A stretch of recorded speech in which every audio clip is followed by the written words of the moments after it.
Hi, this is Bryan Falk. Welcome back to Building Talk. This week we have Henry McClure. He is a commercial broker and he's kind of a developer guy, but he has a lot of insights into malls and over the last 30 years or so, as well as where they're going in the 21st century. A lot of people think maybe malls are going away. I think Henry's got a different vision for what can happen to those. Tell me a little bit about your background with malls and where you see them going, and what changes have occurred in malls in the last 10 years. Well, okay, that's a good question. Yeah, lots of questions building. No, that's a time bomb. Yeah. So started in the mall business in 1983 as a tenant construction coordinator, which is really perfect for an architect because my first jobs were dealing with architects. I used to yell at you guys all the time to get your plans in. And so I have an inherent nature, when you've got what we did in the Crossroads Mall in Boulder, Colorado, which was interesting because this was a TIF project. My very first mall project was tax incremental financing, a public-private partnership. And what was really interesting was dealing with the body politic in Boulder, Colorado. Because Boulder's a trip. They called it the People's Republic of Boulder. So it's like the hippies, potheads, back to nature guys who made it big. All of a sudden, next thing you know, they're running the community, So, and I loved Boulder. It was a cool town, college town, and our project was right across the street from the college. This is kind of like coincidence. This is like deja vu, So this is an indoor mall in Boulder? Yeah. So we had a 475,000 square foot mall anchored by Ward, Penny, and Fashion Bar.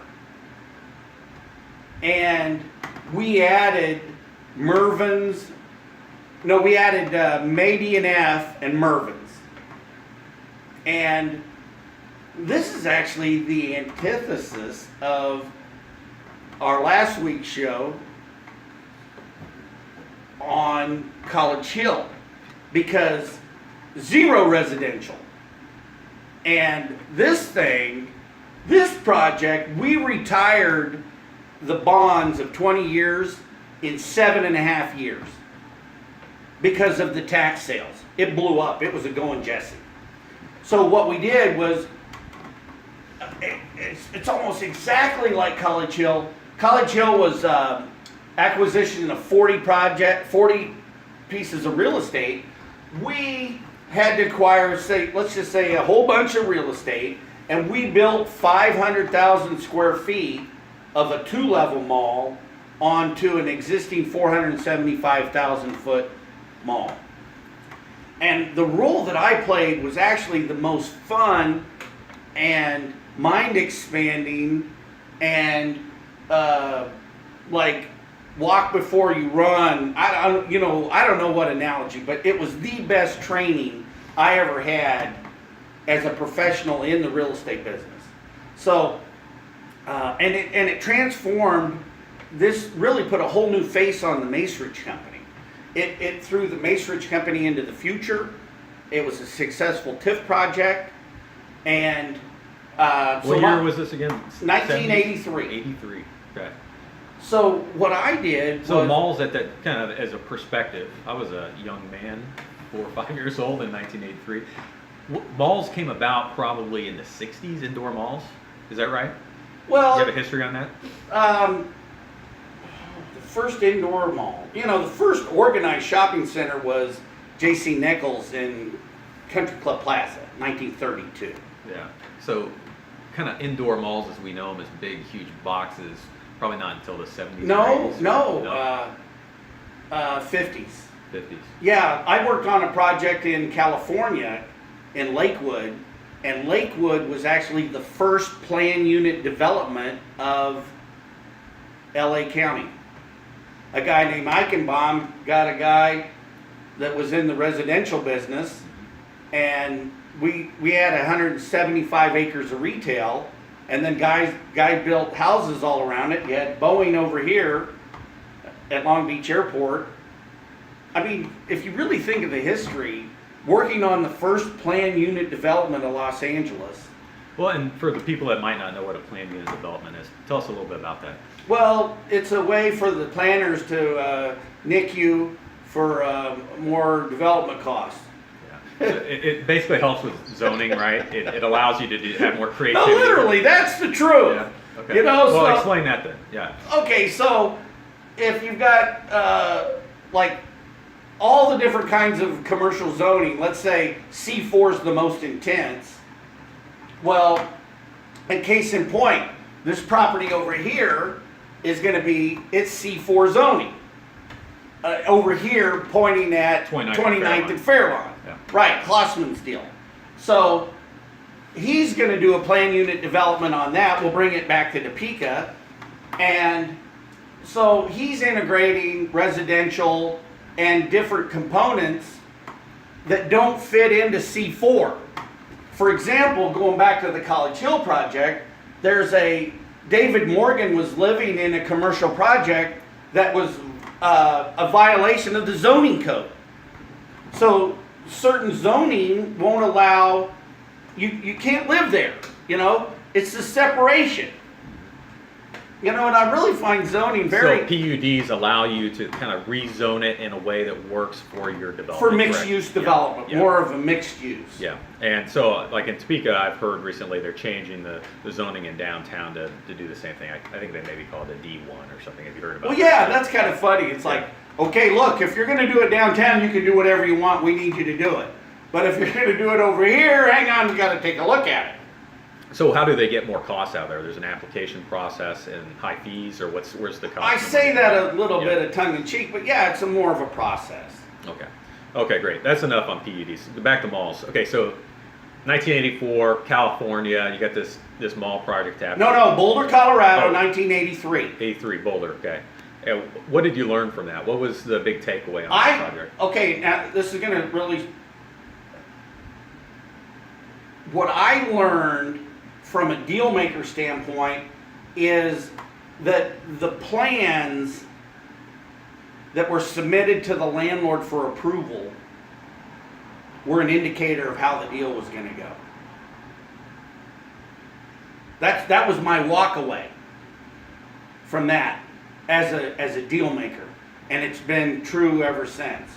And the guy that went out and hired an architect and organized himself, you know, and thought it out, turned in a sample board, good sign detail. Those were the guys that were the more successful retailers. The guys that tried to ragtag it, you know, fly by the seat of their pants, those are the guys that didn't make it. So you're saying you got to be the guy that puts it all together, puts the team together, makes the project happen. Is that your kind of takeaway from that? Me, personally, the leasing guy is absolutely the key to the whole deal. You know, and that's actually a really good segue of why I'm going to succeed here in Topeka, filling up West Ridge Mall with the cooperation of the owner. Because the leasing guy back in Indianapolis, I'm his best friend. You know, I can be his best friend. You know, it's been a little bit of Henry McClure learning how to work with the system. Because with the corporate structure, you know, how I am with bureaucrats and bureaucracy, I think already a little, you might know that. But it's, you know, I'm the guy that doesn't take, you know, this was never supposed to happen. Ever. And I've worked on a lot of projects that were never going to happen. I've had relationships with people who they thought it was never going to happen. Back to that College Hill, how many years did it take you from... Man, that feels like a 5-year project. And I think yeah. if more than anything, I was a lobbyist and not a real estate guy. Yeah. That's really what I felt like I did. Okay. All right, so that was kind of your first project in Boulder, 1984, right? 3. 1983. You keep taking a year away from me. All right, so what's the next one? Okay, so here's what happened, was real your quick. next- yeah. So 6 months into it, or after the project opened, I started with Mace Ridge February 1st of '83. The grand opening of the mall You was mean 84, right? I'm sorry, 83. Keep Hey. going. Okay, so anyway, we Grand opening of the mall. Yeah, I think it was August 11, 1984. '83, and a grand opening. And what was really interesting was 3 days after the grand opening, the project manager quit. So I went from being a tenant construction coordinator to doing the punch list on the project to get the general contractor off the job, and preparing the, we hadn't got Mervin's in time, so I had to prepare the pad for Mervin's. I had to finish up my construction duties, but Mace Siegel, the general partner of Mace Ridge, wanted me in leasing, and that was really the turning point for me personally, because the partners would fly in for meetings to check in on the project. So Mace Siegel, Dana Anderson, Art Coppola, we didn't see much of Art and Eddie as we did Mace and Dana. Nathan Sims, the director of construction, was basically on site. Claude Kaisers would come in, the operation guy. But I got to know the partners of the company, one-on-one. And so, although I'd known Dana as a child growing up, in spite of that, the guy hired me. But I really got to know Dana and Mace one-on-one because of this project. So, besides the plans, Tell our viewers a little bit about Dana. You've mentioned him to me in the past. He's kind of one of your mentors. Well, somebody you Dana look is up really to, cool right? because Yeah. What's his last name again? Anderson. Anderson. We're actually living in a house that Dana built as a kid. Like when he was 27, he built about 4 or 5 subdivisions. And he didn't do well in the residential end. I feel the pain, Dana. But he's sure done good in retail. And for me, really, it's like sticking to what you know. So Dana was a KU grad. I think he worked at then Kansas Power and Light, got his real estate license, met Mace Siegel over the project where Gordman's is. It was originally Arlen, and then there was the Bennigans, the Steak and Ale, and the theater. So Mace and Dana met over that project. And then they built strip centers like similar to that with Arlen throughout the Midwest. And Dana was the guy that could go in and make the deals with the local people. Mace was a New York Jew. And he said, Henry, I walk into the Midwest, I can't get a deal done. The price would go up or they wouldn't even deal with me. But I sent in Anderson, the Swedish boy from Topeka, and Eddie. It was really funny. Mace was cool. Yeah. And so Dana Anderson is a hugely successful real estate guy at this point. And he's one of the most tolerant guys I know in the whole world because, and he's so cool. Dana's obsessive about calling people. You call him, he'll call you back, and if he hadn't, if he doesn't talk to you, he'll call you back at the end of the day. One day when I'm doing College Hill, I knew he was in town, and so I called him out in California to leave him a voicemail, right? What did I do? Shit, I can't remember. Well, the gymnastics of the time, it doesn't matter, but it's 7 in the morning. I wanted to talk to him, and I go, he goes, well, I'm actually about ready to have surgery. And I go, what? He goes, yeah. He goes, I got to have something looked at my ticker. And I go, okay, so you are such a deal junkie that you're going to talk to me because you might be able to get one more deal in. And like he and I are laughing about that. But that's the kind of guy Dana is. He's a deal junkie. Yeah. And he's also a big player in the mall industry. If we He's- get back to malls, right? Well, sure. Yeah. Dean is like one of the founders of the Macerich Company, which is now probably the third largest mall owner in the country. And he's just a great guy. Great. And I tell you, I like him because, you know, he puts up with me. Okay, so why are malls starting to maybe slow down a little bit in the last Okay, so 15 let's talk years? about Yeah, what you really got to look at the mall business from 10,000 feet. yeah. And let's look at retail, and retail cyclical. So let's just talk about J.C. Penney's as a concept. You know, has J.C. Penney's, has their day come and gone? You know, is it time for J.C. Penney's to fade away? You know, what I really see, it's going to be the growth of the specialty. It's like, I have an interest in the pizza pub. And I'm right now trying to buy my partners out because I want to take it back to just selling pizza.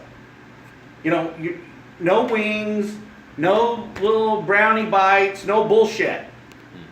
But you can come in and get the best pizza. Pizza's 10%. You gotta keep the Joey sticks though, those are good. Well, it's a pizza.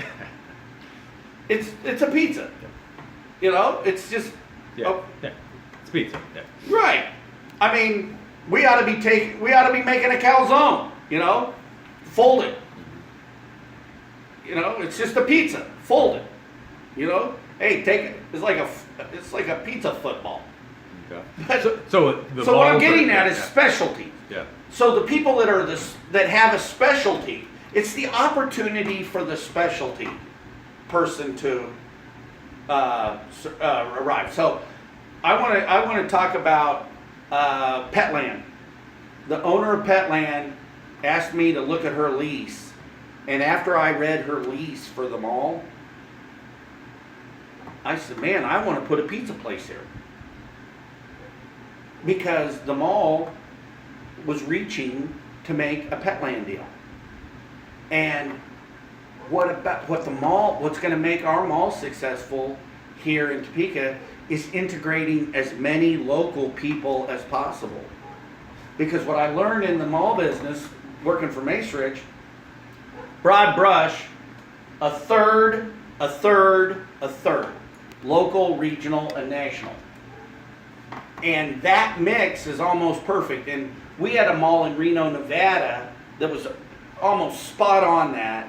And we had some of the best local people in the country. Reno was really a fun town to work in because it was like everybody was numbers people. You know, I think all the card counters were there. You know what I mean? The MIT people, and then they got into retail. I had really fun there with Victor Valdez. I stole him from Hellsberg. Barnett Hellsberg calls Dana up. Hey, what's Henry taking my guy for? Well, Hellsberg sales were like $1.8 million. And after we put Victor into a kiosk doing about $800,000 in sales, Hellsberg went up $200,000 in volume. So you picked up $1 million in sales volume in jewelry. And so business begets business. Our Lakewood Mall in Lakewood, California, it was so big we had a Zales at one end and a Zales at the other. And we kept putting the jewelry in it. We were number 2 jewelry volume in LA. We were number 1 in fast food and restaurant sales volume. So malls are starting to close now because like stores like J.C. Penney's can't compete with the internet. Is that No, what's happening, or is it? it's cyclical. So we have to repurpose malls. Mhm. You know, we have to go back and look at it. So it's like today, we got to be looking. Okay, we're going to have this building as a community. We're going to have the Penny building at some day in the future. Today, we got to think that way. Let's just assume they're going to go out. So what do we put back in there? You know, do we put a hotel in there? Do we put a convention center in there? Do we put a, what do we put in there? So, the mall today, in fact, we're going to talk about, the Great Life deal that just got approved. And I'm telling you what, the mall made a deal that's unbelievable to make this. The mall is making a commitment to keep this mall alive. And what I want to be to the community is the liaison between the big corporate giant and the local guy. So I've got, so I've done leasing since 1984. They moved me from Boulder after I finally got all the project done down to Chattanooga, Tennessee to do a $10 million renovation of a mall owned by two people. And imagine a mall that you'd walk from one end to the other. You'd cross a line and the decor changes. It was, so Osborne Enterprises was the local old money at Chattanooga, and then you had Provident Life Insurance, who loaned Macerich their first money to buy White Lakes. So it's such a tangled web. Everything, for me, it's like a tapestry. So at some point in time, Mace and Dana had an issue with bankruptcy of Arlen. So Dana flies up to Dayton Hudson and meets with a guy named Tony Beck, who's a Jayhawk, who's a KU guy. And so Mace didn't want the bankruptcy judge to control his 16 strip centers that he just built. So what does he do?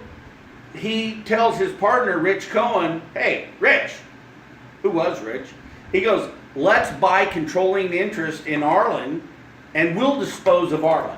We'll liquidate it. And then that way we don't lose our, in our strip centers, we don't lose control of the real estate. So Dana walks out with 14 Target deals. Target at the time had 7 stores open. And we, added 14, do the math. Now, in Topeka, we couldn't get Target to take that store, but we got the Half Price store out of Omaha, which later evolved into Gordman's. And then we got,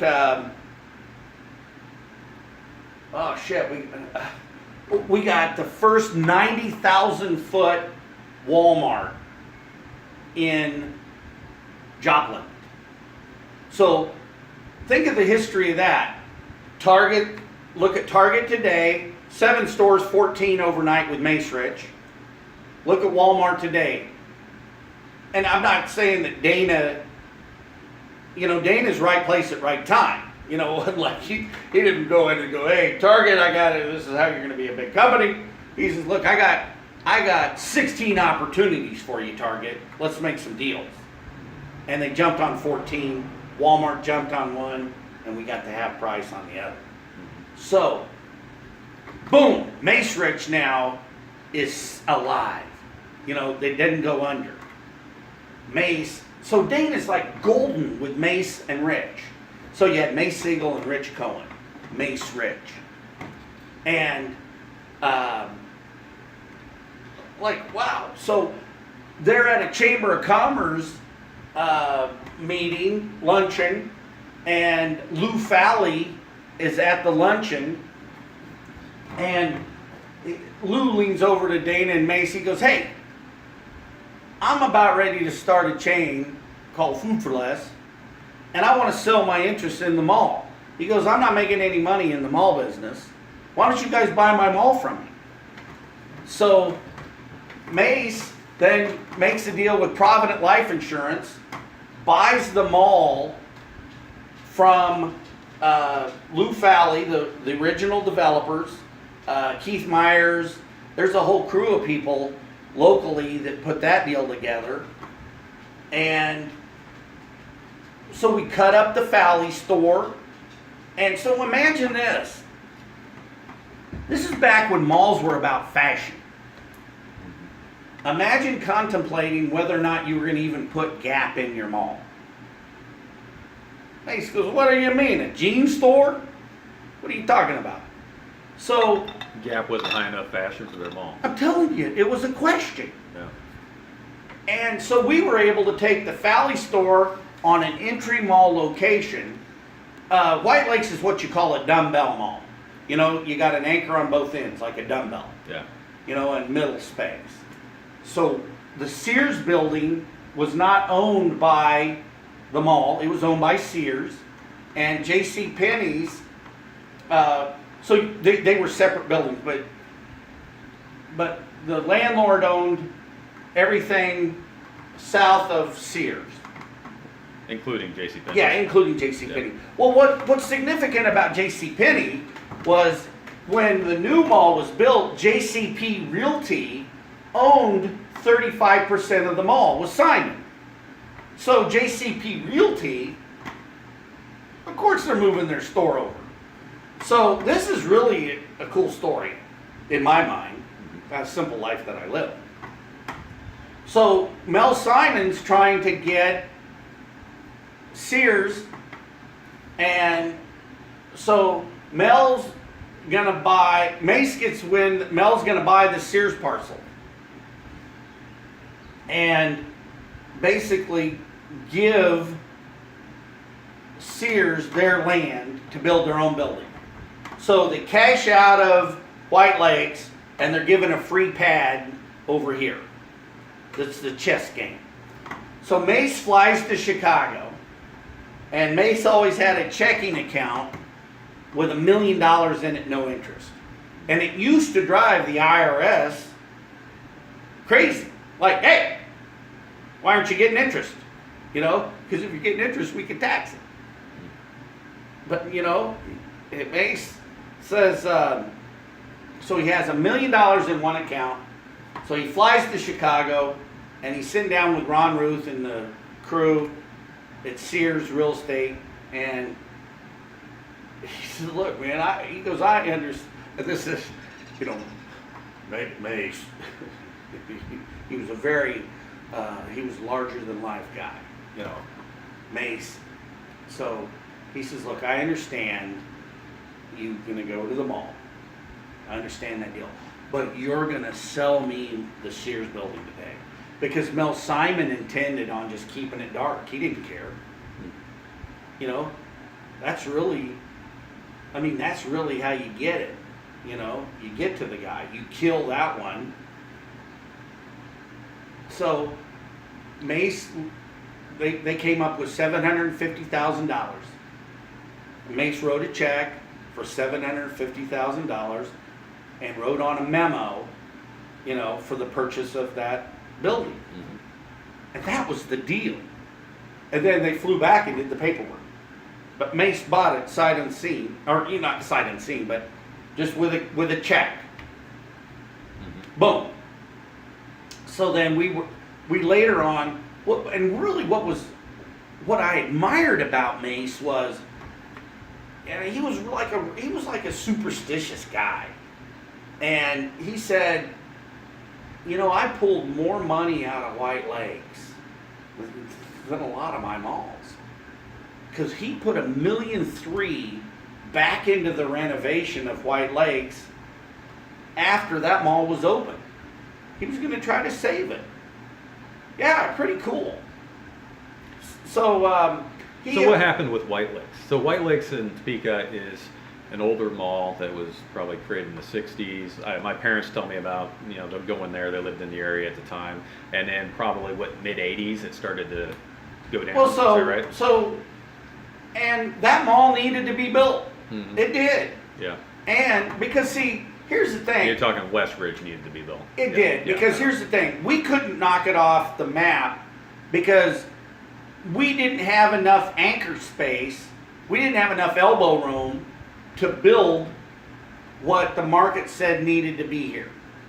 Where Simon missed the mark was he overbuilt that project, say 20-25% the day he built it. But he anticipated Topeka growing.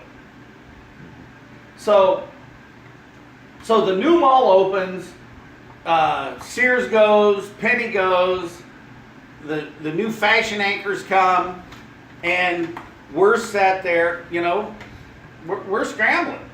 So we've got we put Southern Lumber in, and As a developer, how do you determine what the market might be for? Is it just a guess? Is there No, science some of to it's, I mean, it comes down to being able to make a deal. Well, for instance, you said that Simon overbilled it by 25%. How? Yeah, it's a guess. It's a guess. It's a guess. You know, what's the magic? There, you know, sometimes there was an educated guess. You know what I mean? Yeah. And Where did the education? Simon, You you know, have any Mel idea? Simon wasn't stupid. Yeah. Mel and Herb Simon, they weren't. You know, they're now the largest mall owners in the country. Do you have any idea where the educated part of that guess comes from? Are they looking at growth in the communities? Are they looking at sales? I think it's a Yeah. gut feeling. You know, hey, look, let's do this. Mhm. You know, my experience in the business. Okay. Hey, tell me a little bit about some of the ideas you have for malls to help them grow at this time. Okay, so we got to reinvent. Let's just talk about Westridge. Let's fix Westridge real quick.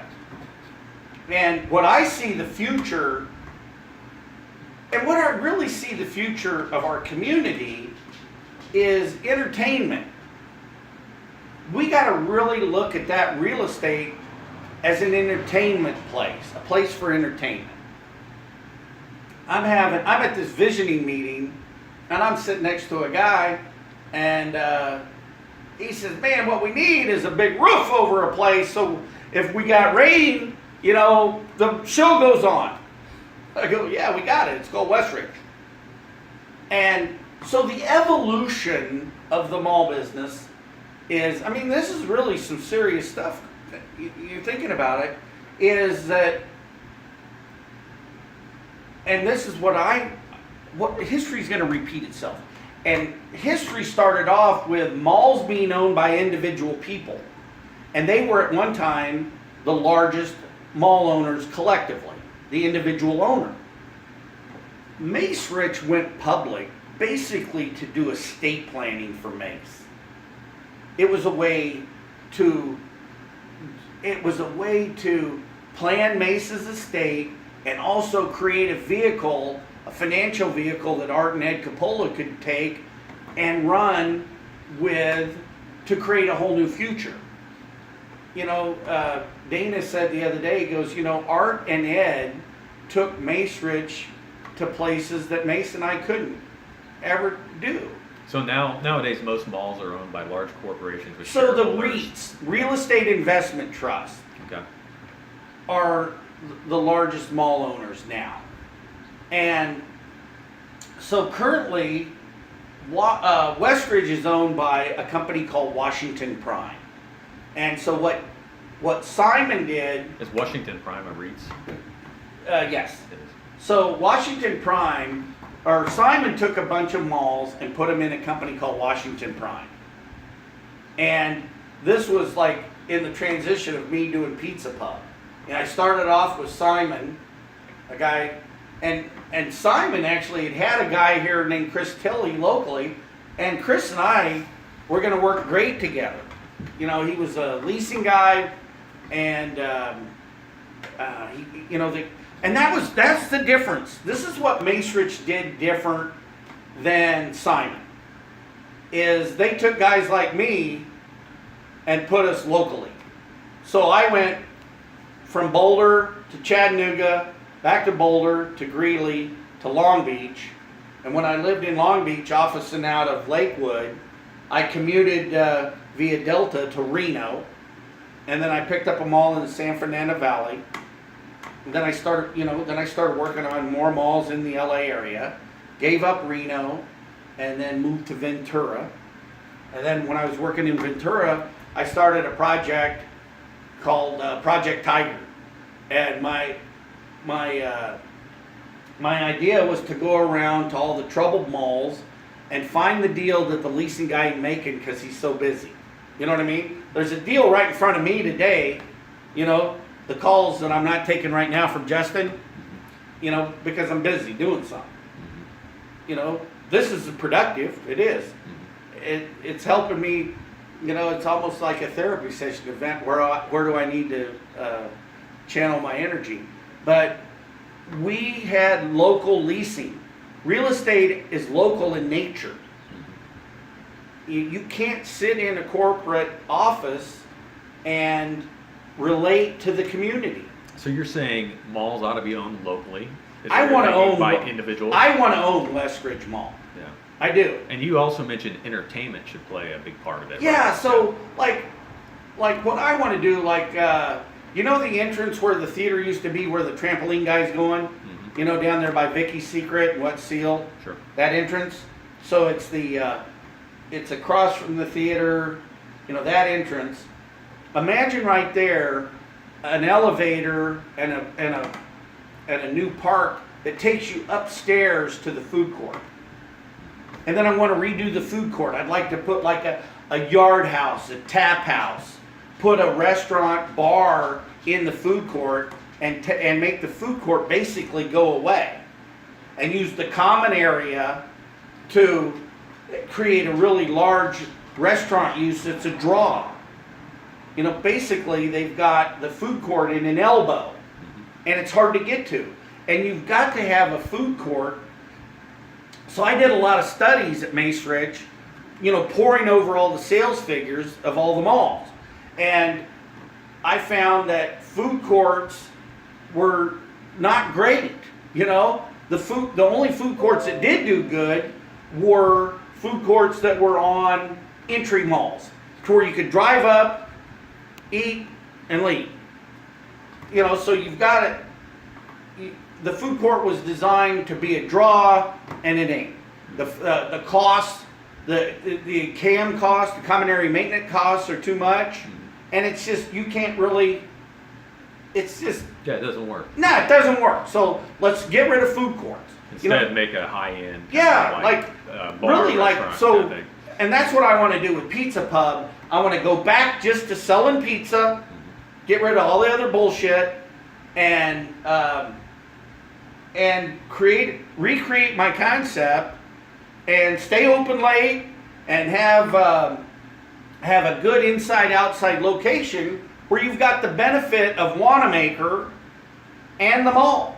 You know, the mall does about $25 million in sales volume. You know, from the community standpoint, from the body politic, the mall generates about $7 million in taxes between property tax and sales tax. I mean, we gotta inject our energy as a community to build that sales tax. We're always trying to reinvent downtown. You know, it's almost like people, you know, yes, we've got to reinvest downtown, but not at the expense of the mall. If you're gonna, whatever nickel you put in to make downtown good, you gotta do to the mall. You know, you're gonna get a better return on the mall. Literally. So does the city of Topeka currently invest anything in the mall like they do downtown? I don't know, I'm gonna give them an opportunity. So tell me more about different kind of entertainment ideas. You know, like people bring their kids to see Santa Claus at the mall. That's a big draw. I occasionally bring my kids to the tiny little kids. You know, park. I got the Sanity Clause negotiated out of the lease. Oh, did you? You pulled it out. The Sanity Clause. You get it? Yeah, I got Sanity. it. Yeah. But you know, I even would sometimes go specifically to the mall just for my kids to play, and it's a pretty pathetic little playground that's currently there that needs probably to be upgraded. Why do malls not have more elaborate playgrounds for kids where, you know, in the winter they don't generate income. Well, if they bring people to it. Okay, right? so do you want? How am I gonna rent space to a guy to run a playground? You know what I mean? Well, it's a public part of the public space, right? Public, it's private space. Your Public, common area. Common area of the mall. Yeah, I don't know the mall language like you do. Okay, so let's talk about that.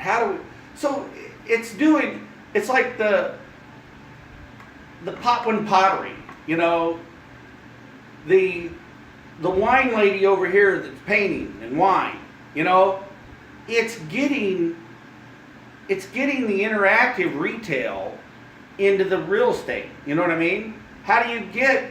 We should have a daycare center there that's got a better play area. I think I've got this idea for a digital classroom, to where you've got the ability to have college classes going on So we need to look at the mall like it's our town hall. You know what I mean? Mhm. It's so open to new uses. Yeah. Well, like for instance, downtown groups often will have events. Well, they'll have St. Patrick's Day parades, things like that to bring people to the businesses downtown. Is that the kind of entertainment you're thinking that might Yeah, seem you to happen got in malls? So, you know, this is kind of we're on a really delicate situation right now and you're on the inside of what I'm doing about really not wanting to talk about certain things till they come to fruition. You know what I mean? Mm-hmm. You know, I've mentioned names here today, and maybe a little out of school, one, because I'd really like to get that deal signed and designed and open that we're going to work on here in just a minute. Mm-hmm.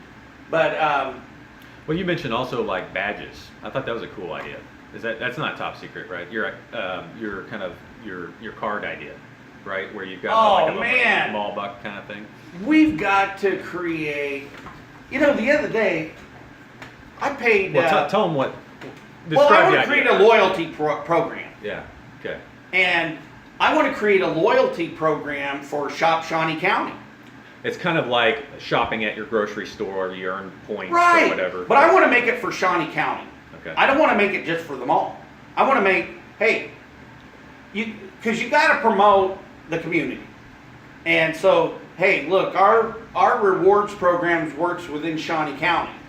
Then it's up for every entrepreneur to, you know, make sure that they got good stuff at their place.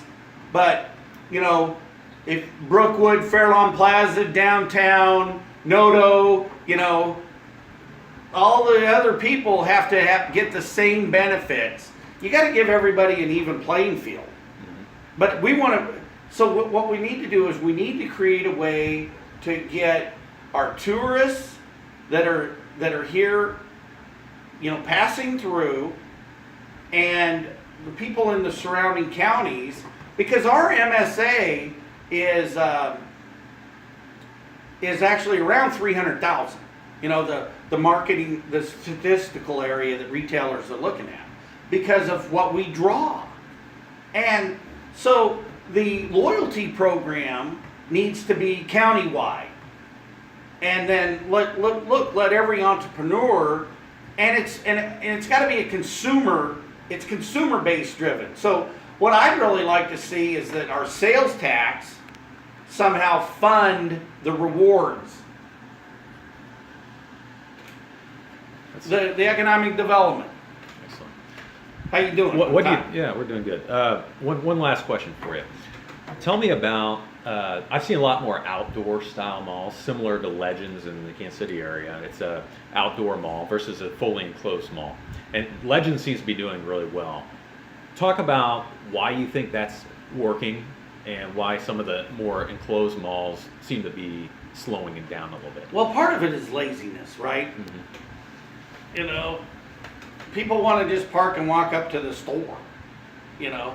So like Kirkland's Pizza Pub, you know, there's some more space next to Kirkland's. We could put another outside tenant there.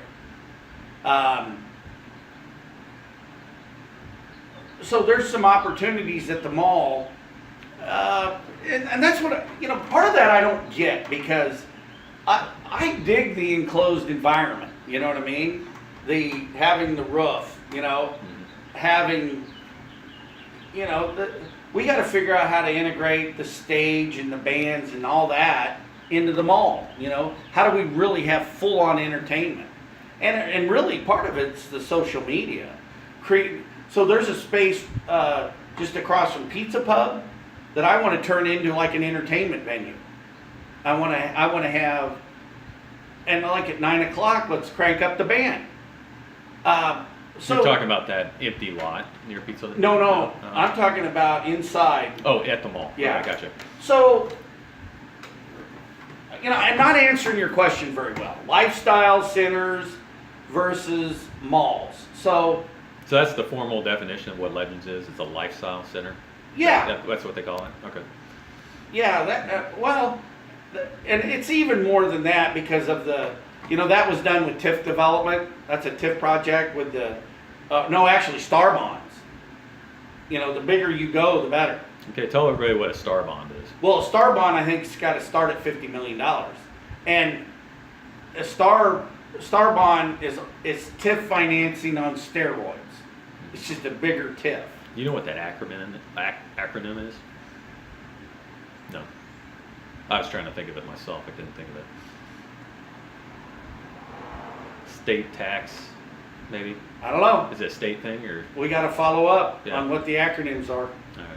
Yeah, we'll cut this part out so we seem smart. No, you don't have to. I like it that way. Yeah, okay. I don't like editing. I mean, I like unadulterated talking. Well, great. Well, I think that wraps up my questions, and this has been the longest segment so far. I was looking at the clock. We're about 50 minutes. Whoa. So that's a lot of information on malls. Thanks for educating us this week. Appreciate you lending your knowledge and lifetime of experience on malls. Well, thank you. I'm happy to do it. All right. Thanks a lot. All right. See you next week on Building Talk. Thanks a lot. I'm Bryan Falk.